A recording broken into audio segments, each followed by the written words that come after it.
Assalamu alaikum, welcome to Islam Today on Ahl Bayt TV on Saturday night with me, Rebecca Masterton, and my guests tonight are Sayyid Zafar Abbas and Mohammed Reza Khazraji. And tonight we're going to be asking whether we have become as a community less sociable. I think it could easily be argued that the majority of Muslims around the world have got access now to online networking. And is that really damaging our community and our community relations?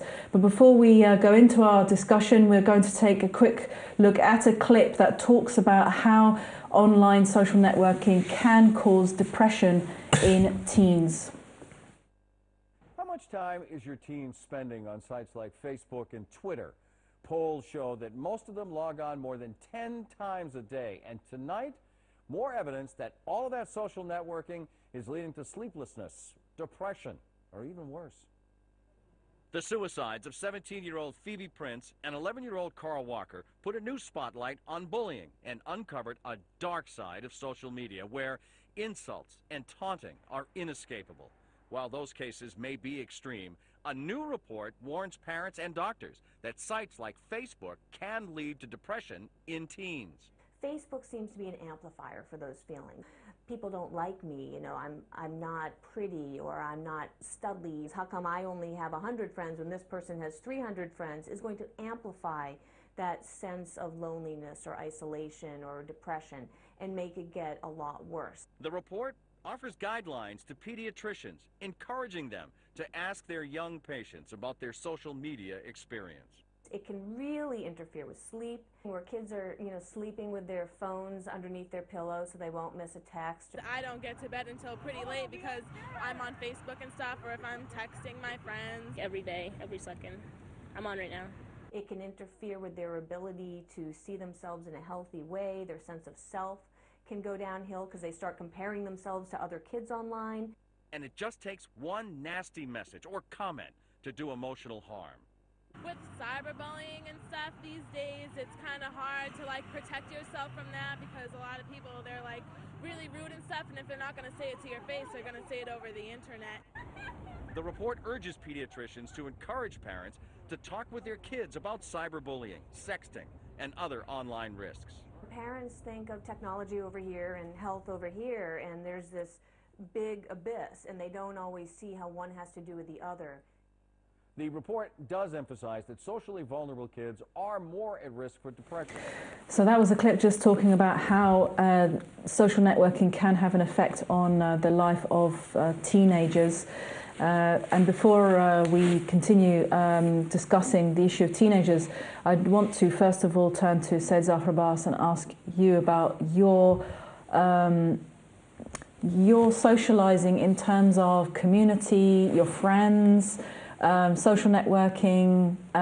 Did you become less sociable when you went onto certain social networking sites? I mean, did you stop seeing your friends face to face or talking on the phone, or did it open up a world for you? Were you more isolated before? Bismillah ar-Rahman ar-Rahim.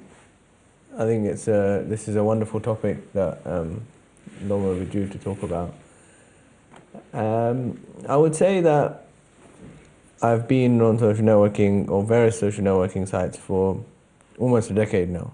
Right. So in the older days, it used to be things like TYC, Shia Chat. Yeah. And recently, it's more stuff like Facebook. CYC, for our international viewers, is Cricklewood Youth Club, which was a youth organisation run by some of the youth in London, and now it's Facebook and Twitter and all various kinds of new stuff that keeps popping up. So I think definitely there's been a shift in the way that we use social media. So as I say, about 10 years ago, it was a very stark divide between your online presence and your real presence or your real life interaction with people. You had sign-in names which were not your real names. Yeah. You tried to distance yourself in real life from those social media platforms, and you talked about very impersonal things, so that you'd have debates perhaps, or you would talk about different issues, political be they, or religious or social, but they would be very distant from your own personal life. In fact, most people on forums at that particular time knew very little about each other. They just knew them as a username and not as a person. Yeah. However, over time that has changed. And now we do see people, their online presence is almost synonymous with their real life presence. Their real name is there, their profile picture is there, lots of their personal life is there. So that's certainly a shift that has happened over the time that I've been using social media. As for becoming less interactive or more, I think that is in some cases it has been the case that it's become less. In some cases it's become more. That is perhaps because of the work that I do, and the way that I am in the community means that I have to interact with people both in real life and over social media. But I think there definitely has been a shift into relying on social media to communicate with people, rather than making that effort to actually meet up and have that social element, which is particularly important. But we think that social media has replaced it, and we're trying to allow social media to replace that communication and that meeting with people, by saying that we have an online presence and we have a real-time communication. Because remember, in the forum days, you'd have to wait a few hours, perhaps a day or two, before people replied. Yeah. Whereas now it's almost instant. We have these things on our phones, we have them on iPads, we have them on more instant communication devices, as opposed to in the past, where social media was very, as I say, quite divorced from our actual reality. Yeah, and I still haven't switched over to having it on my phone, because I find that actually the time that I'm away from it's bad enough having it, in your laptop at home. I think that's really sufficient without it following you around when you're outside. I tend to kind of use outside travelling for other things rather than... And then even then you've still got people, trying to get through to you just on an old mobile phone as well. Mohammed Reza, what was your kind of history of social networking? How's it changed your socialising? Is it better or worse? I mean, what the Sayyid said there is a nice overview of the history of the social media and how it's developed. On a personal level, it has developed quite a bit. I have to agree with what the Sayyid said. I mean, I remember the days of MSN Messenger, sitting down there, chatting away till late nights, and the forums itself. But I think what it's done, and certainly over the years, it's become more ubiquitous through our mobile devices. Everywhere we go, we're constantly getting notifications. So on a personal level, I think it's opened up the world to me. It's opened up my eyes to other people in the community, and it's sort of instilled this community feel that I tend to get from the social media. There are pros and cons, so that is, I would say, is a pro, but one of the cons is that you tend to stick within people that you know. And although that happens in real life sometimes, it also happens on the social media. So what I've tried to do in more recent times is try to expand practically who I follow on Twitter, who I interact with on Twitter, and also on Facebook as well. But on a personal level, I remember the days of MSN, I remember the days of typing away, the forums. I mean, the CYC forums, as Said mentioned, was something that I created. And I remember all the baggage that came with that as well, and people being concerned about interactions taking place on the forums. And as I said, I think in the last perhaps 3 years or so, or 4 years or so, it's become an important feature, social media. The idea of social media and its impact. We've seen it. I mean, I wrote a blog about it, and we've seen how companies are now using this. And I mean, You've got a blog on social media? no, I've got a blog which can be considered social media. Okay, right. But I've written a blog analysing social media. Okay. And I mean, even if we look at the UK government, for example, it's understood the importance of social media, and currently it's working on a project, gov.uk, and within that they've got a Twitter account, and they encourage the use of Twitter, or the use of Facebook, whereas other companies may discourage that. So this is indicative of how powerful social media has become.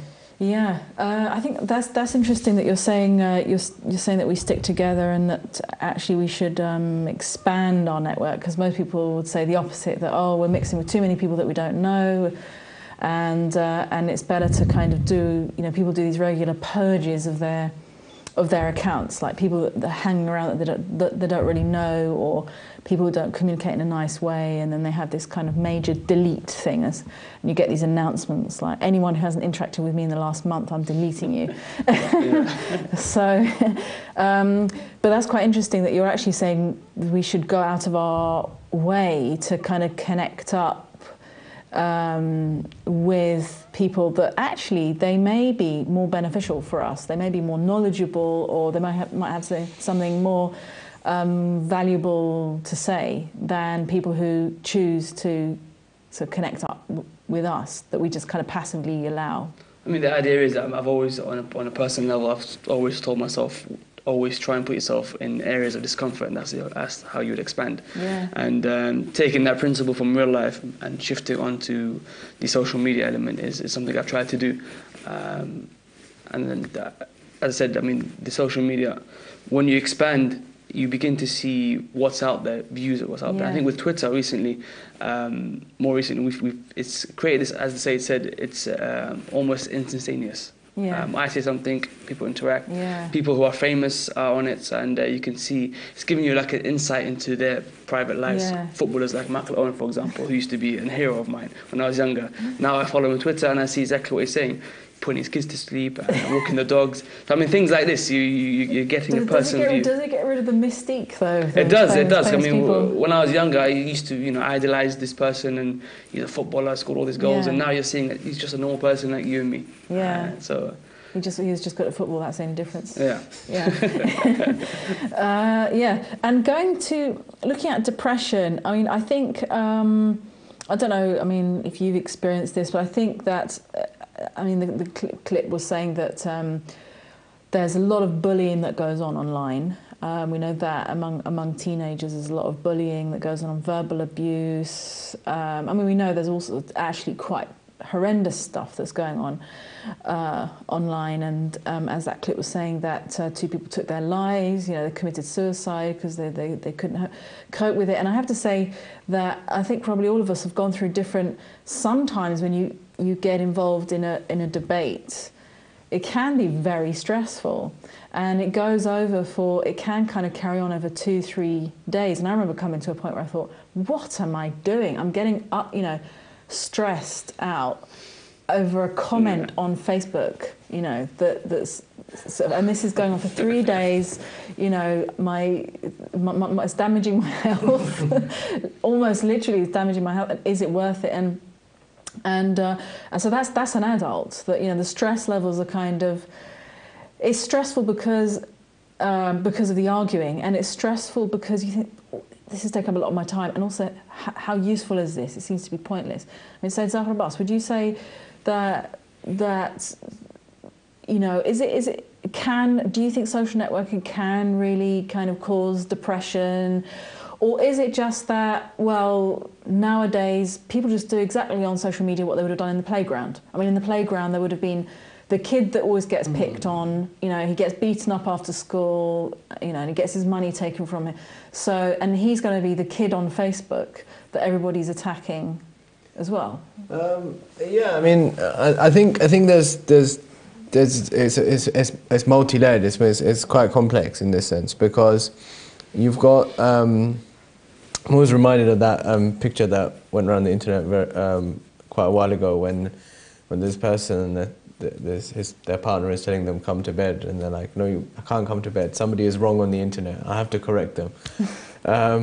which kind of makes you sort of think, you know, like if this person is wrong, or if I don't correct them, or if I don't do anything, it's not really going to be a big deal. But and this is where we have this blurring of real life versus social media. At the same time, we've got a situation where we feel protected behind the screen, or behind the phone, or behind the behind our whole social networking identity, which is that we often say things on social media which we would never say in person. We would never say to this person's face. So we feel brave. We think, okay, we're hiding behind our laptop or our phone, and so we can say this, even though we know there's a real person on the other side. I remember, as I say, like a decade ago, when I was starting using social media, we had a term that would go around telling us about the netiquette of using social media, or using the internet generally. And one of the really important points in there, which was very acute at the time, but still is quite important now, was that don't forget there's a real person on the other side. Yeah.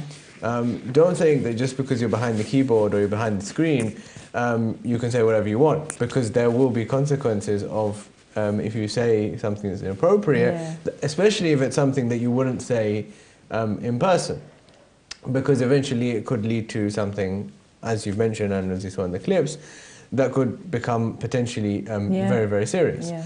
So I think the key here is that social media itself is not the problem.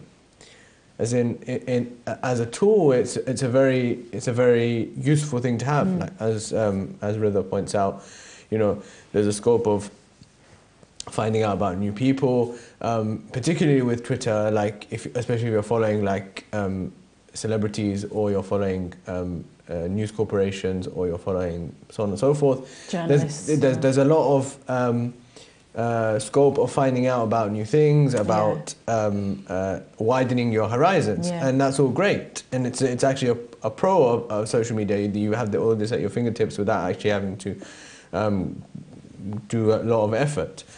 But at the same time, there has to be a realization that, you know, we're interacting with real people who have feelings, who have emotions, who, if we were interacting with them in person, how would we deal with them in this particular way? At the same the same time, we've got this issue, as you mentioned, about the playground tactics, which will invariably come onto social media, because it's human beings interacting, and there's people of all kinds of intellectual and capabilities which are in possession of mobile devices and internet connection. So, I mean, you can't really sort of patrol the kind of people that will have those things, and so therefore it's up to a person, and especially when it comes to young people, so to their parents, to know what's going on, to realize the boundaries, the limits. You know, I think the key, and especially this I think is an all-round principle, which is that especially in the society that we live in right now, which is driven by excessiveness of everything, is that we have to know where to draw the line. We have to know where our limits are. And I think that's particularly important when it comes to social media. If you know where your limits are, if you know where you should draw the line, then you can have the fun, you can have the benefits, you can enjoy the pros of that without getting hurt, and without being put into a situation where it could lead to potential disaster. I mean, do you think that, Mohammed, do you think that these sites, let's look at people's actual social lives, the way they use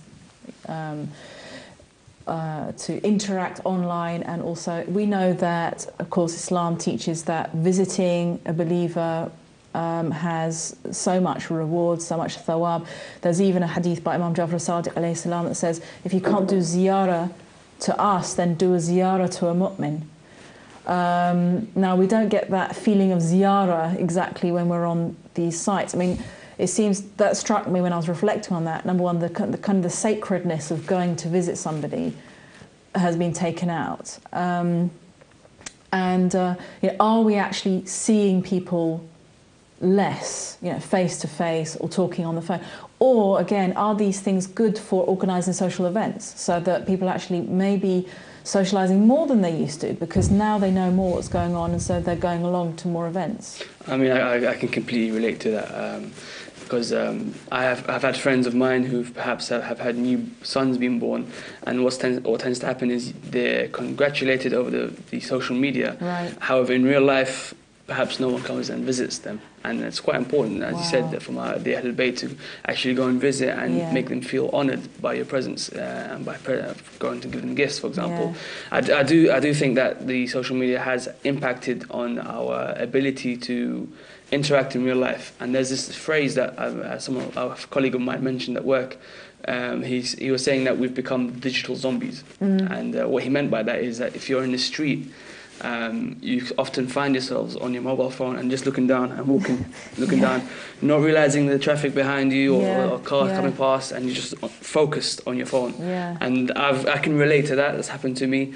And just going back to the point of depression as well, and I can understand how a person can get depressed. I mean, the fact that we have social media on our phones, what tends to happen is we have twiddly thumbs and we want to be updated. We keep refreshing, scrolling down our Twitter timelines, our Facebook timelines, even our WhatsApp. We want to see when was the last time someone was seen. So we want to see the latest news. And I think because of that, if we take away our phones, there's a withdrawal symptom. And I read an article recently that was saying, comparing that social media or mobile phones, smartphones, is equivalent to addiction of cocaine. Really? And you can see that in a sort of way, the fact that it's always with us. That it's perhaps the one device that's always with us is our smartphones. Everywhere we go, we need our smartphones. I mean, look how big my smartphone is. And I always look at it, and it's just such a massive phone, but it provides everything. Every single thing is on that smartphone. And the future, I think, for social media is only perhaps going to get even more around us. And like going back to your point, yes, most certainly. So, I mean, times where we used to go out, spend time with friends, perhaps is reduced, where you can just be online and through Twitter interact with them. And as Said was saying, I mean, we've all entered those discussions, debates and discussions, but we want to prove ourselves. And well, someone's made a point that's going around in your mind while you're eating your food, and You must reply to that question. Exactly. I mean, that photo I remember as well. Something is wrong on the internet, and even on the forums, I remember the days of especially when I was younger, you had to debate, and you had to bring out the hadiths and bring out the books and try and put your point across. And there are times where you're often thinking, what's the benefit here? But thank you. Thanks very much. And we're about to go to break. You're watching Islam Today on Ahlul Bayt TV, and we will be back, inshallah, after Salatul Maghrib in about 10 minutes, inshallah. Assalamu alaikum.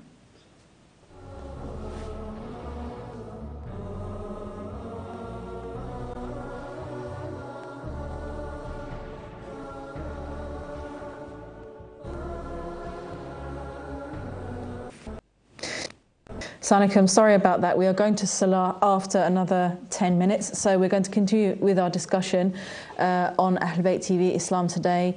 Are we becoming less sociable with social networking sites? And is this really having an effect on the Islamic concept of ummah and community, visiting each other, seeing each other face to face, or is it really helping us to be more sociable and expanding our horizons?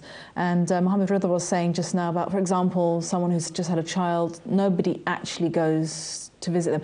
In fact, that reminds me of an event that was held last month of Muharram, where it was advertised, give blood for Imam Hussein alayhi salam. And this was very big on the social networking sites. It had a big presence, but then it ended that literally no one turned up. Not one single person. They set up the hall. They set up the blood donor, the machines and everything. Not one single person turned up. So I wonder whether, this has gone through my mind, that sometimes again we're fooled into thinking that we are doing something when we're doing online. And also you get pressured into, join this group, like my page, this, that, and, if you don't, it's like, you're seen as morally, deficient. But actually, like, what does this achieve? As you were saying before we went to break, it's difficult to measure. No, I mean, like you said, that example of the blood donation, it's what is triggered in my mind is that social media can be used as a means of false marketing one's organisation or oneself. And you find that there are extremists out there, even from within our own community, who use social media to make themselves seem like they're followed by many. And across the world, you go around and you're thinking, well, these guys have a big presence in London or a big presence in the UK. But you come and you see their community, you find there's only 1 or 2 people that are there, perhaps a handful of people. But what they have done is they've successfully utilised social media, YouTube, Twitter and Facebook, to spread their perverse message across the internet and across the globe. And but going back to the example of being less sociable, I mean, there are many examples that, as I said in the break, I think Saeed can perhaps relate that when you're out with friends, what tends to happen is you're around the table and you're talking about a subject, and then after a while, both of you or all of you are on your phones. And there's always that one person that's like, we started again, or we're all on our phones again, and they all start complaining. That's I mean, something that I've just been reminded of while Rida was speaking is about the fact that you have this whole number one, you have the whole false advertising showing a more bigger presence than you have in reality, which is completely the case, and there's many examples of that. But also it is the fact that, like, for example, when you have an event invite, or you and someone invites you to an event, and you say, yes, I'm going, and you have no intention of going. And then, when you go onto the event page, you've got like 200 people attending, and then when you go to the majlis, there's only like 10 people. So you realize that there's a lot less accountability. If I just say I'm going on Facebook, then it doesn't mean that I even intended to go, not let alone I was intending to go, but I couldn't make it for some reason. No, I had no intention of going at all, but I just clicked going because my friend invited me, and so I had to boost up the going number. The marketing in a way, to make it look like, But on the point of marketing, if you look at, for example, the way jobs are advertised nowadays, and companies are very very keen to have a social media presence, i.e. a company which doesn't have a Twitter, or doesn't have a Facebook page, or doesn't have a YouTube channel, or doesn't have any of these things, is seen as not on the ball in terms of, like, if I want to apply for a job to a particular company, the first thing I'm going to do is go on their Twitter, or go on their Facebook page, or look at their YouTube channel, or look at their website, to find out, try and get a feel of what the culture of the company is like. And if a company doesn't have these things, then they will feel that they're not projecting the best image. They're not keeping up with the times. They're stuck behind. They're too old-fashioned. So it's all about, hence the whole, you have to like someone's page, because if you've got more likes, then it means the page is popular, so on and so forth. You've got more followers on Twitter, for example. You've got active YouTube page, things like this. Thirdly, there's the point about having a social media presence, or having things going on social media. In terms of real life experiences, actually sometimes can make the people in real life more accountable, in the sense that if you're saying something, for example, or you're writing something, and you're going to be quoted on social media about what you're saying, or what you're writing, or what you're propagating, then you become more cautious in your approach, if you like, in the sense that that somebody might tweet a quote about you, or put it on Facebook, or take a clip and put it on YouTube. And there's examples are numerous of where people have been caught out, or have been deliberately their clips have been manipulated in order to prove a point contrary to what they were actually trying to say. But it does make a person, especially a public figure, much more cautious in how they're going to. I mean, you know, only maybe, I don't know, 50 years ago, there was no chance that a person could have been video recorded, so they could get away with saying a lot of things which they would never be recorded. No one could actually prove that this person actually said it.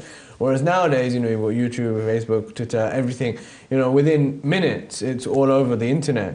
So it's very easy for you to be manipulated. If you know. Yeah. I mean, I was going to say there's also lately been quite a lot of false news as well of different things. But I mean, I have to say as well, where I think because we, especially, I don't know, we're in a culture where we're under pressure to kind of get a lot done in a short space of time. And I think this is why probably as well people resort to, well, I'll just write back on Facebook, or, you know, I'll just do this, because it's like, I mean, even I remember getting into this mode of thinking, without even realising, getting into this mode of thinking where phone calls takes too long. If I call them, it's going to go on for 15 minutes. I don't have 15 minutes. It's better just to send a text or I'll send a message, and then that's done in like 1 second or 2 seconds. And then it got even to the point where, well, I won't answer that text straight away. I'll answer it in a couple of days, because, and you sort of get this, you're paring down your interaction. Actually, even on, I mean, you're talking about being addicted to, you know, a lot of networking online, but at the same time, it's almost like a minimalist type of networking. So you're trying to pack in as much as possible in a short space of time.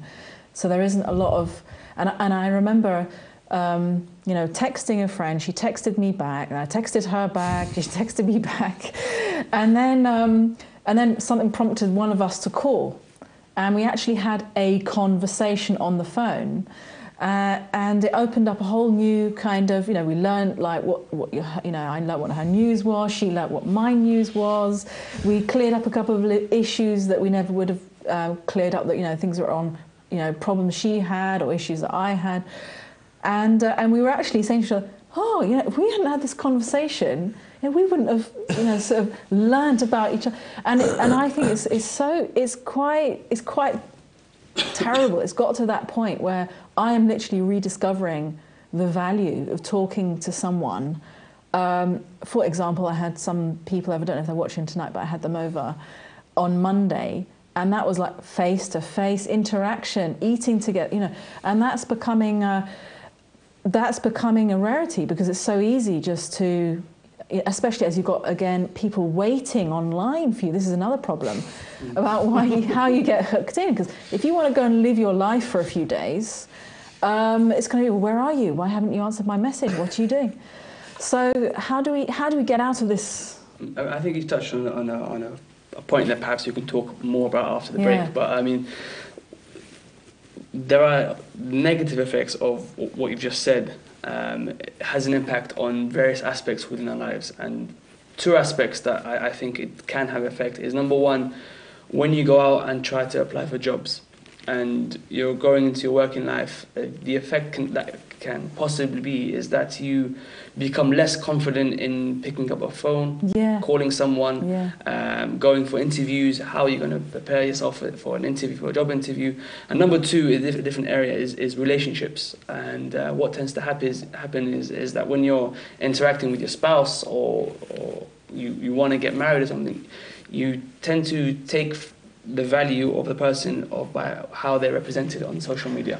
And even when you talk to them, for those who are married, what tends to happen is you may say something on through social media, through the text message, but you don't actually mean it in the same way if you said it face to face. And like you said, what tends to happen is when you talk face to face, it's more dynamic. There are body language involved. There's the tone of voice involved. And there's a funny thing where another picture that I saw was where it said, "I didn't like the tone of your voice in the text you sent." How are you going to pick up someone's tone in the text? So it's all about your own perception, and that tends to have a skewed effect on A, job, and B, relationships, and I think other areas as well. It's very dangerous, well, we are going to go to break, and we're going to break for Salah for 10 minutes, inshallah. So we will see you again to continue our discussion, and do tweet or do call in with your views after Salah, inshallah. Assalamu alaikum.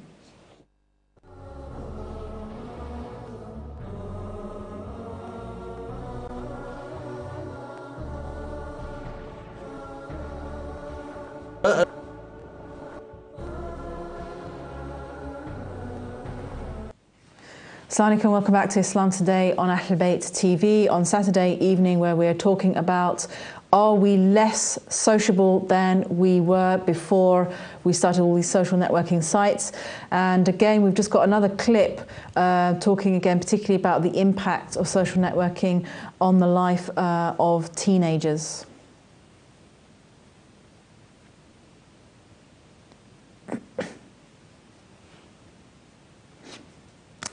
I think this is a bit about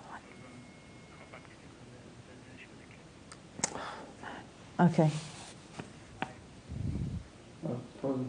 Sorry about that. So we couldn't run the clip, but basically the content of that clip was saying that, which I think is what we've been saying in terms of the images and the image that people portray on social networking. This was saying that again it can cause low self-esteem because people tend to make their lives seem to be something that they're not. And now we can go back to our clip to apologise. Let's take a look at this conversation that's discussing, again, the psychological impact that social networking has. How much is just too much to put out there? At what point do you draw the line? You just shouldn't unload anymore. Well, I think that is a big problem, that people are putting too much personal information. It's giving other people too much information about them. And one of the big things is that with individuals in doing that is that they have kind of create this false perception of themselves, and what you see on Facebook is not always the truth. Now, they're actually saying that a lot of teens who are using Facebook too much are really at much greater risk for depression, strangely enough. Why is that? They are. Well, in looking at, the having friends or not having friends, or someone has more Facebook friends, that can really cause the teenager to look at, well, what's wrong with me? As being one of the problems. And plus, what I've seen is a lot of teenagers and children tend to post negative comments. Someone will post a picture, and then they tend to come back with a negative comment. And I think, for teenagers, that can be very damaging to their self-esteem. And dealing with children, teenagers too, are you hearing more about Facebook? Does that come up in conversations a lot? It does, and I think parents really have to, when it comes to their children, really monitor their Facebook usage, and really, I recommend having their password and looking at actually what they're posting. And too many people of all ages are focusing so much on Facebook, and that this is their entire life is based on Facebook, isn't it? Right, and it really is sad because I think we tend to lose that face-to-face interaction, and we kind of tend to get lost in perceptions, whether it's someone else's life looks wonderful and great and ours is not that great. Again, it just sends a false perception, and we don't have that connectedness that we really need one-to-one, and seeing someone face-to-face, talking to them face-to-face instead of cyberspace. So that was just talking again, as we were saying, about the psychological impact of social networking, again, particularly on young people. And again, it's to do with the image that someone puts out there, so that people start to compare themselves with other people. I mean, again, what they were saying in these interviews is that people's kind of likability is very important, like how many people they've got on their list of friends, for example. I mean, I don't know, again, as adults, whether people have that, whether, they say, oh, well, they've got 300 and I've only got 50 and nobody likes me and I have to have more people. I don't know if that's the same with older people. It might be, but it seems to be something among younger people. I don't know if any of our young viewers have got that experience. Do call in to let us know. Do you feel inadequate if you don't have enough friends on your social networking lists? Said Zafar Abbas, what's your?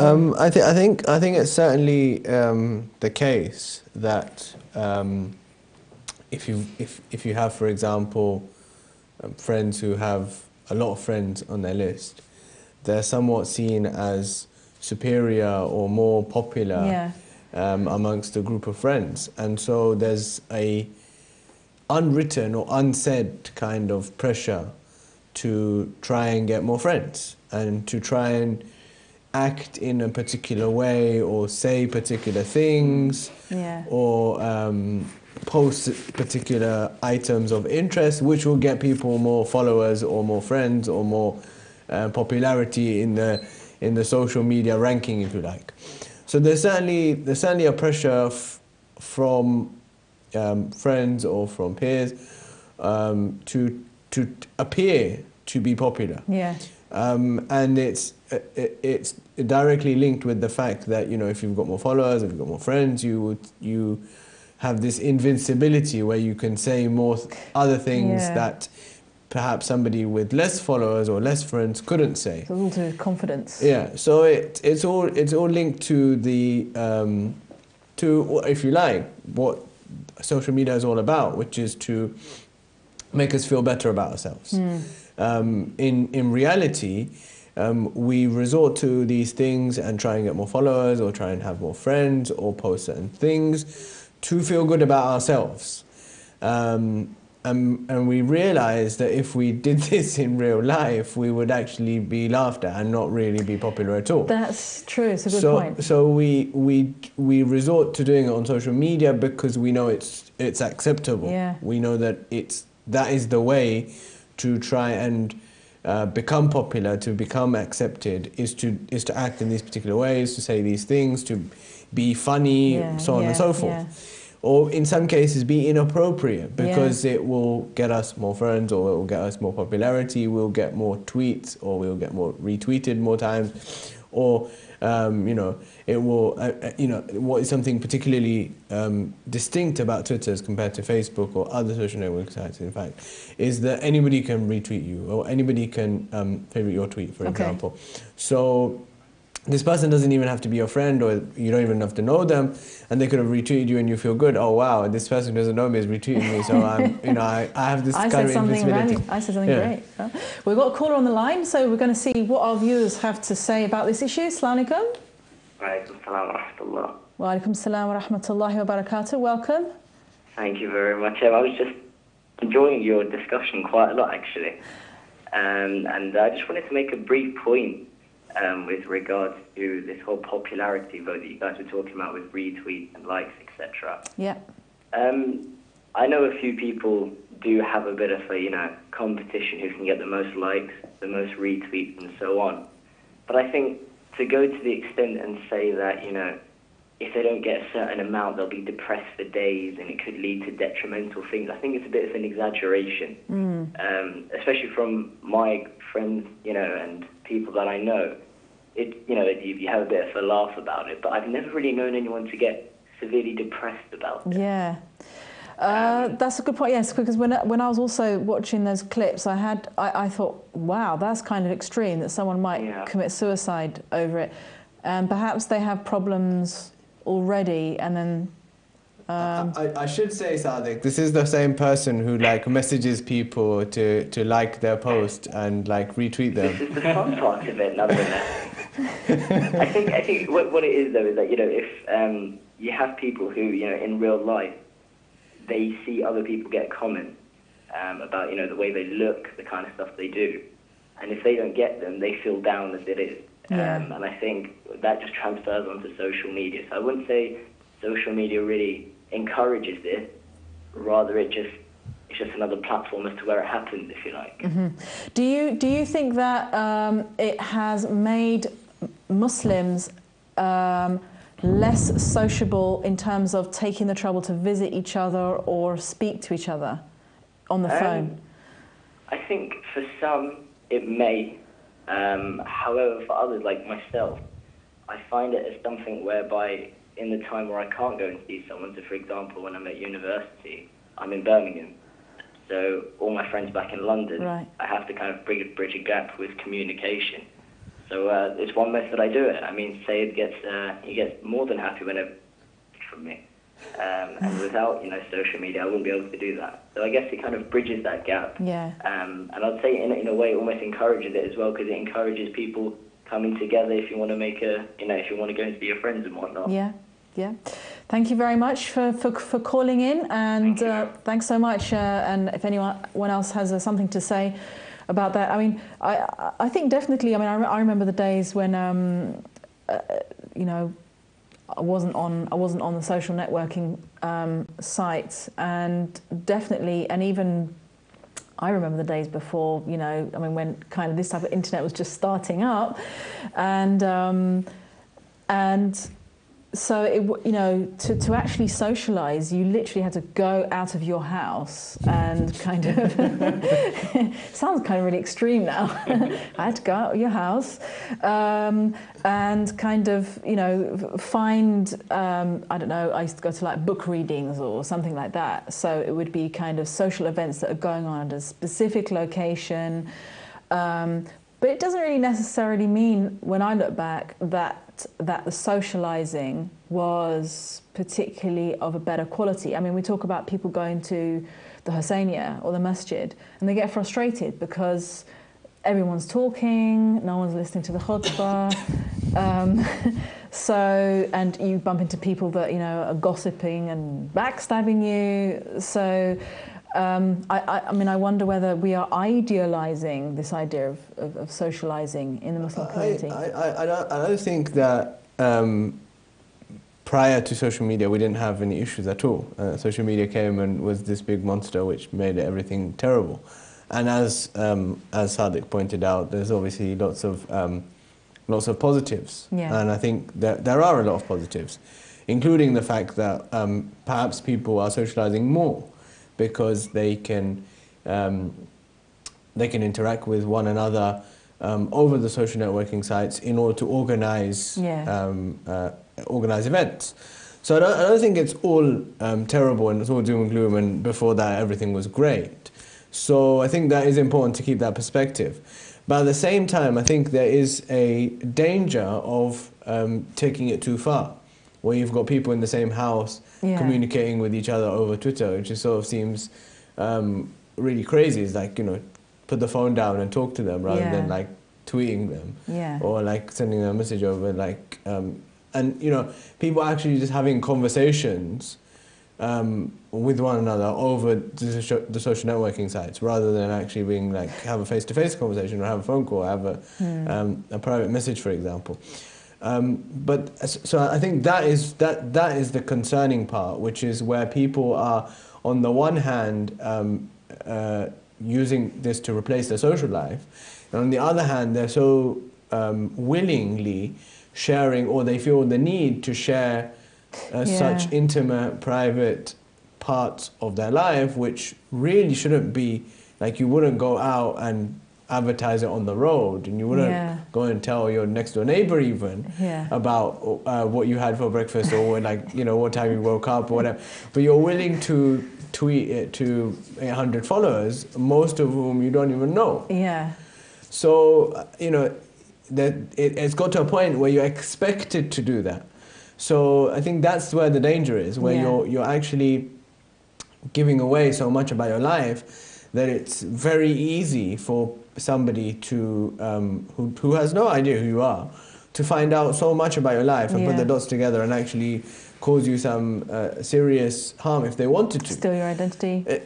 And so I think that's particularly a dangerous issue. Mm-hmm. And at the same time, I think I just want to throw this in there as well, just to steer this a little bit over to the Islamic perspective, which is that at the same time, because there's a computer screen involved or there's a phone involved in between, we're much more lax about the gender community, cross-gender communication. Yeah.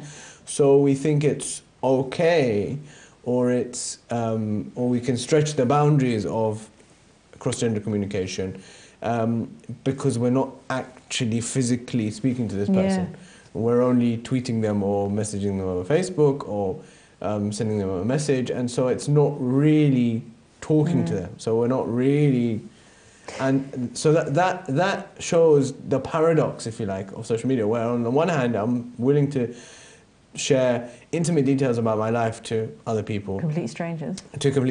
On the other hand, I am defending or I'm justifying my behavior of you know, doing something that would be considered wholly inappropriate in real life because I've got a barrier.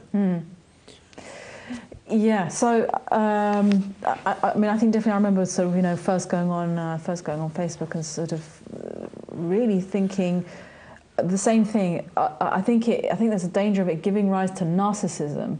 That and I was thinking, why do I want to know all these? Why do I need to know that, you know, now you're at Heathrow Airport? And why do I need to know that now you're on the M25? Why do I need to know that you've just gone to the supermarket to, you know, get a bar of chocolate?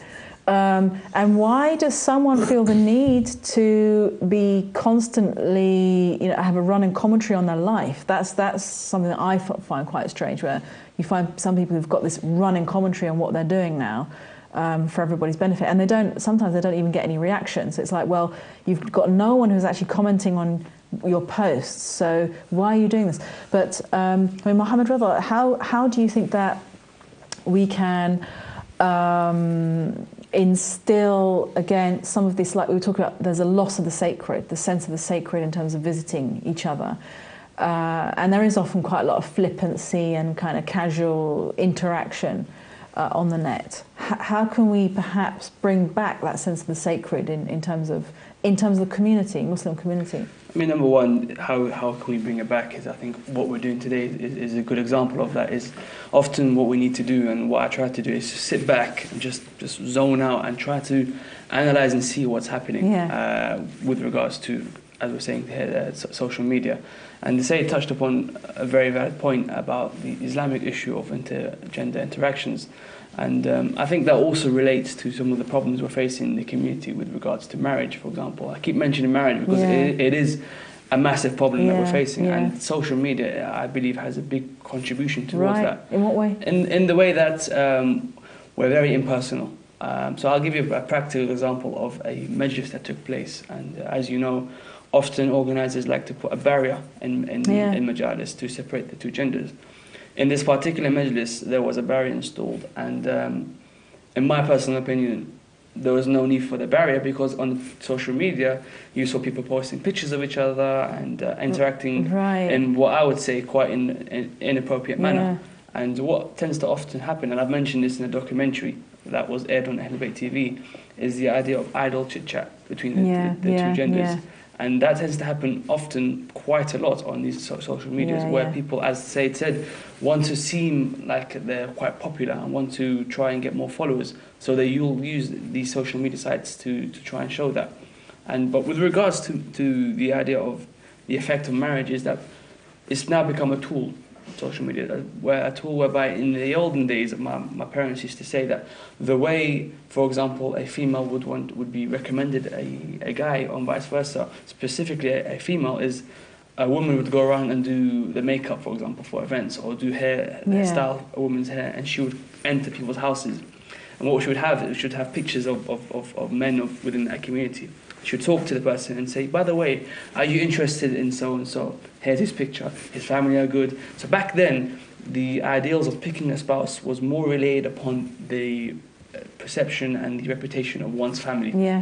What they do and how they're seen in the community. Now, with social media, it's more about how you are represented within the community through your Twitter profile, through your Facebook profile, if you have a blog, what you blog about. On a personal level, I have noticed that if you're someone who is seen to be quote-unquote outspoken, you're someone that's marginalized, for example, or this person is outspoken, this person this. There's a need to try and fit within what everyone's doing. And often what you tend to find is that if you're using social media to perhaps post hadiths, and it's quite weird the way this has come about, is the fact that you post hadiths, and often you post it in a very innocent intentions. You want to benefit others that are following you. What tends to happen is you're seen as someone who's trying to show off. You're someone that's knowledgeable, you're someone trying to show off. And it's quite weird we've reached that stage where you're mocked for doing that. However, if you're interacting with a female in an inappropriate manner, that's fine. You're popular. It's fine. You got and just one final point on your question before is the idea of followers also relevant to the elder generation? I'd say yes. And I also know stories of people who buy followers. So my God. So what they do, they'll go to a certain website, they'll pay a certain amount of money, and they'll get 2,000 followers. And it's more related to the kind of person you are. If you have a big ego, you want more followers. You're seen. Some of the studies have done that, actually. Right, we've got another caller on the line, so we'll take this. Assalamu alaikum. Wa alaikum assalam. Wa alaikum assalam wa rahmatullah. How are you? Alhamdulillah, Sister Samina, how are you? Alhamdulillah, and salam to the guests as well. I'd just like to make a comment. It's a great topic that you've picked on today. You have to thank my producer for that. Yeah, well, I will thank him. But my colleague went on one of the social network sites, and she was conned in, and she was ripped off for about £1,000. Oh my God. Wow. So she was so, I don't know if she was stupid or what, she gave the bank details and everything. And then she found out it was, it was gone off from top to bottom. And it's not just the young people who are on the internet and Facebook, Twitter. They misuse the social network. Yeah. And I think we shouldn't be abusing them. But for Muslims, we have, we've got the elevate, so we can fall back on them. But when they go in depression, they've got nothing to fall back on. Yeah. So that's all I wanted to share with you. Thank you very much. Yeah, I mean, God, that really shows, again, how unthinking we can become in, as you say, the information that we're giving away. I mean, one thing that does concern me is people posting up pictures of their kids. Because also these pictures become very easily accessible to whoever. And I know it's quite cute, oh, this is my baby at 9 months, this is my baby at 12 months, but you really don't know where that picture's going to end up. I mean, you look at the case of pictures, for example, but you can also look at the case of, well, as the sister mentioned, about bank details, about personal information generally, which is that once that thing is out there, it can go to anyone, really, and in the sense that most of the time people in the house don't know what kinds of pictures have been posted on social media sites, but you know about people getting married and divorced and married again, and all kinds of crazy stuff going on, or stuff that you really didn't want to know about this person, but you now know it because they posted on social media sites. And you could see quite a contrast of their real life profile compared to their social media presence, which is quite different, or the fact that living a double life or a triple life has now become so much more difficult because there's social media everywhere. Yeah. So whereas maybe in some past era, it was easy to live a life of, being holy and pious in front of a particular group of people and being different in front of another group of people. But now with social media being everywhere and pictures being posted on Facebook and Twitter and so on and so forth, it's very easy to get caught out.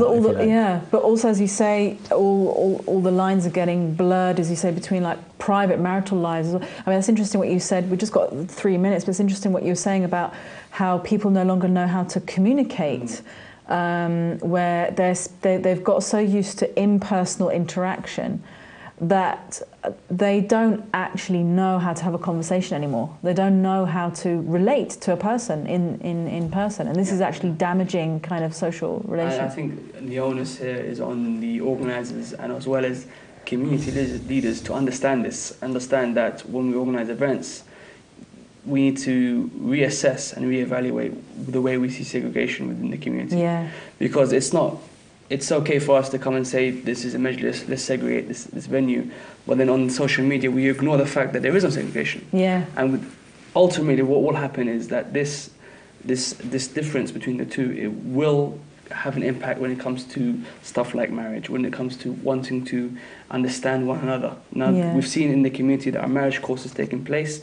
Essentially, what they talk about is basic stuff like communication. How do women think? How do men think?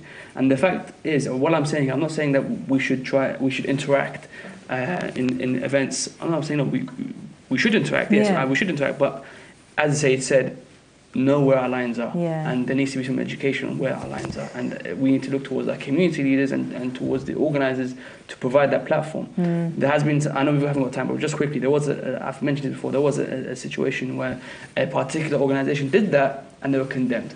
And what did they do? They organized an event where the two genders came together, Okay. and they came to discuss an Islamic issue, and there were Islamic figures there. But even within that environment, they were condemned for being too social between the two genders. Right. There needs to be a balance, and we can't continue to ignore this. We can't continue to say, look, no, we need segregation. No, we need to address the practical issues that come about from social media. Okay, thank you very much for our guests, and thank you very much for your calls. And I've got a sentence to say, which is going to be my catchphrase at the end of the show, which is "Mujhe Ahl Bayt TV se mohabbat hai." So that's for our Urdu-speaking viewers out there. What do you think? Give me your views. Inshallah, we'll see you next week. Assalamu alaikum.